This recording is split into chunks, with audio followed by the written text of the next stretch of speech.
You either die a hero or live long enough to want to punch another hero in their stupid hero face. Sometimes I want to punch you in your perfect teeth. Some heroes break bad, and the MCU has a few lurking around who just might. One of the unofficial rules of a shared universe is when two heroes meet for the first time.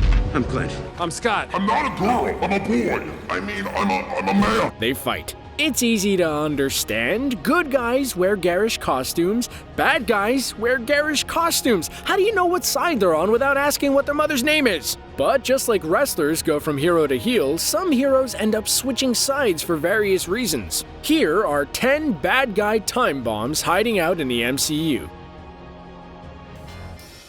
Superman has Lex Luthor, Batman has the Joker, the Fantastic Four has Dr. Doom, and Spider-Man has the Green Goblin. While all of those characters have a rich rogues gallery, they have that one villain that makes it all personal. In Spider-Man's case, that's his well-to-do friend Harry Osborn's dad, Norman Osborn. And then, Harry. Even though the Green Goblin did the impossible in comics and stayed dead for almost 20 years, he remains the main Spider foe. Let's not forget his role in the death of Gwen Stacy. But with 2 Spider-Man franchises and 3 appearances of the Green Menace, it might be time to give the Green Goblin a rest. That doesn't mean there aren't goblin-themed threats waiting in Peter's friend zone. The completely lovable Ned Leeds in the movies holds a terrible secret for fans of the comics. Ned Leeds goes on to take on the mantle of Hobgoblin in the comics. Well, as far as the public is concerned. The actual hobgoblining was done by Green Goblin fanboy Lefty Donovan, but Leeds was a brainwashed accomplice who would pose as the Hobgoblin to throw suspicion off the fashion mogul master villain. Jacob Batalon has been seen having shed some pounds, leading people to think that he's preparing to arch his best bud. If the central edict of the Marvel Universe is that advice that Uncle Ben gave to his nephew Peter, With great power comes great responsibility.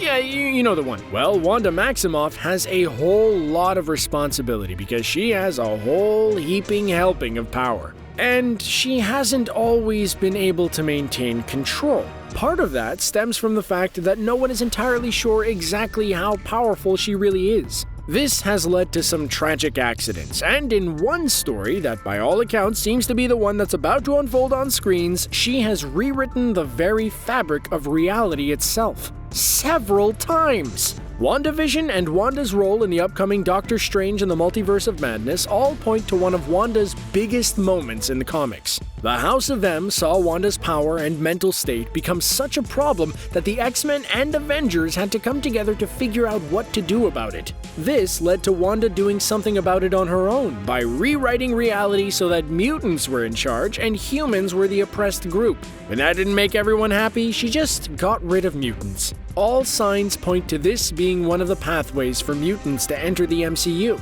but not without Wanda threatening the very fabric of the multiverse.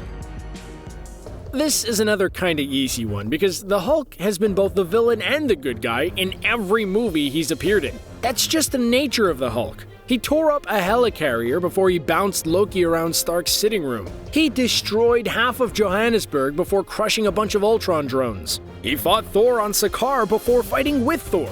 Then, he sat out Infinity War after one defeat. You'd think the Hulk's days of being a menace were over now that Hulk and Banner have come to an understanding, but the big green guy might eventually resent the calm nature of the new Professor Hulk and feel like he's been taken for a ride. All that happened was puny Banner got swole. And if that smashy Hulk gets loose again, the fact that he saved half of all existence might not be enough to prevent World War Hulk. The only real question is whose solo movie that will happen in, since any solo Hulk movie would have to be distributed by Universal.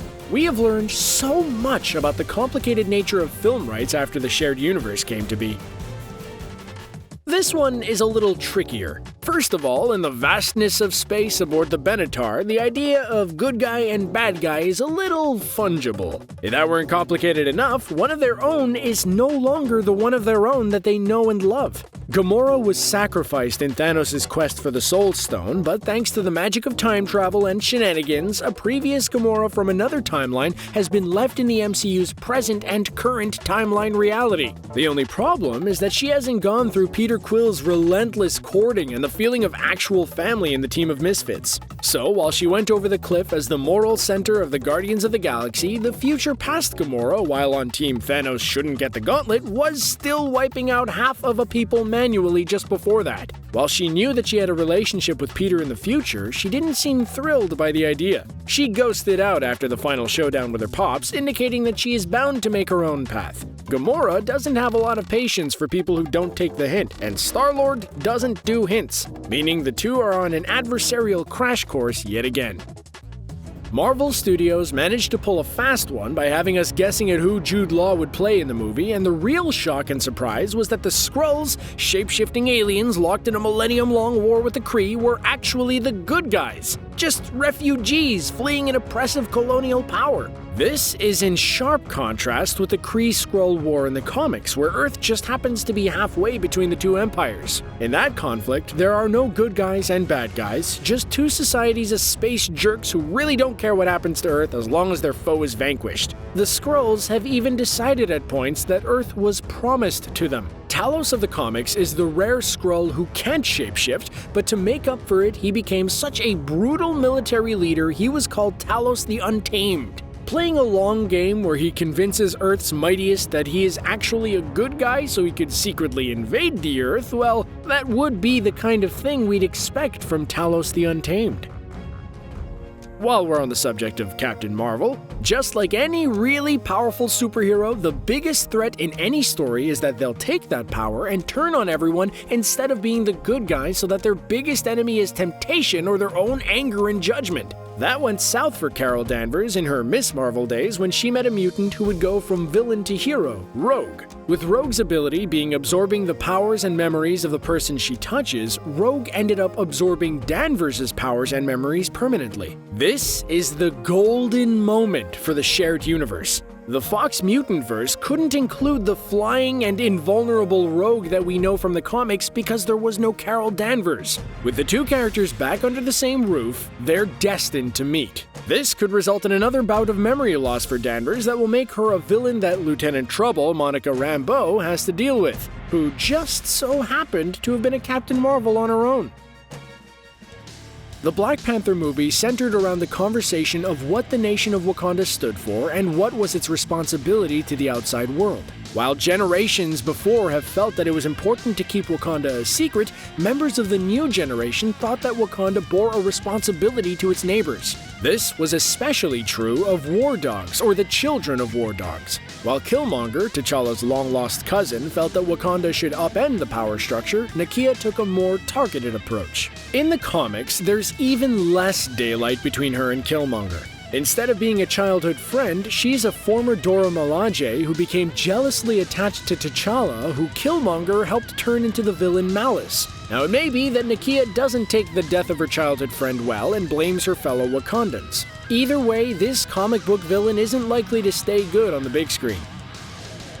One more option for a flip to the dark side, even if temporarily, would come from T'Challa's sister, Shuri. Shuri doesn't necessarily have a history of turning villain in the comics, but she does become Black Panther, and as T'Chaka would tell his offspring, it's hard for a good man or woman to be king. For T'Chaka, he was foreshadowing some of the morally ambiguous or outright wrong things he had to do as king. To protect his kingdom and the valuable vibranium that made it so advanced, he murdered his own brother and abandoned his nephew in Oakland, a plan that would come back to haunt Wakanda and his son. With signs pointing to Feige finally getting his big wish of adding the King of the Fish, Namor, to the MCU, there's a chance for Shuri to take some morally questionable grounds like she did in the comics. There, she invaded the undersea kingdom Atlantis. Namor isn't the King of Fish, he's the King of Atlantis! While Namor was off protecting the multiverse. To be fair, Namor had flooded Wakanda to attack the Avengers during the Avengers vs. X-Men, but war is a bunch of gray areas. Hank Pym in the MCU is a notable curmudgeon. It's not that he doesn't like Tony Stark or his father. The Starks made a lot of enemies, enough that they spill out to Spider-Man, who has fought 2 people with Stark beefs. No matter how curmudgeonly he gets in the MCU, however, that has nothing on the giant man-sized jerk he manages to stuff in his Ant-Man suit in the comics. When the chips are down, Hank Pym's Ant-Man will fight for the good guys, but he's the kind of friend that you eventually have to say, "I can't know you, man, you're pretty messed up." So messed up, in fact, that we can't even really go into it on our nice family YouTube channel. While it's not likely we'll see the MCU's Hank Pym go all thunder rolls with his wife Janet, it is possible that Hank's personality might become problematic in the future of the size-adjusting heroes. For this last entry, we have to do some careful carving of what a villain or a hero is. Because depending on where you stand, General Thaddeus Thunderbolt Ross is one or the other. He hates the Hulk as a massive destruction machine that can't be controlled. If you're one of the people whose car was used as a boxing glove by the Hulk, you might agree with General Ross. The Hulk is a menace and Ross is a hero. But then again, Ross pressured Banner into these experiments trying to recreate the super soldier, and Bruce is just trying to live in peace and find a way to control or live with the Hulk without killing anyone in the Hulk's blast radius. Ross complicates that. Bad guy. Similarly, he wants the Avengers accountable. For people who have lived in their battle zones, hero. For those leery of bureaucratic oversight, villain. What really pushes the needle one way or the other in the comics is when Ross subjects himself to a little of that superpower-inducing radiation and becomes the Red Hulk. Even then, he walks the hero-villain divide with the Thunderbolts. So those are some of the heroes that have a little bad lurking in them. Who is going to share a mother's name to stop them? Which betrayal are you looking forward to the most? Aside from Rogue. We all want to see Rogue and Captain Marvel. Hit us up in the comments, and while you're there, be sure to subscribe to CBR, where we'll heroically send you the latest videos to your inbox.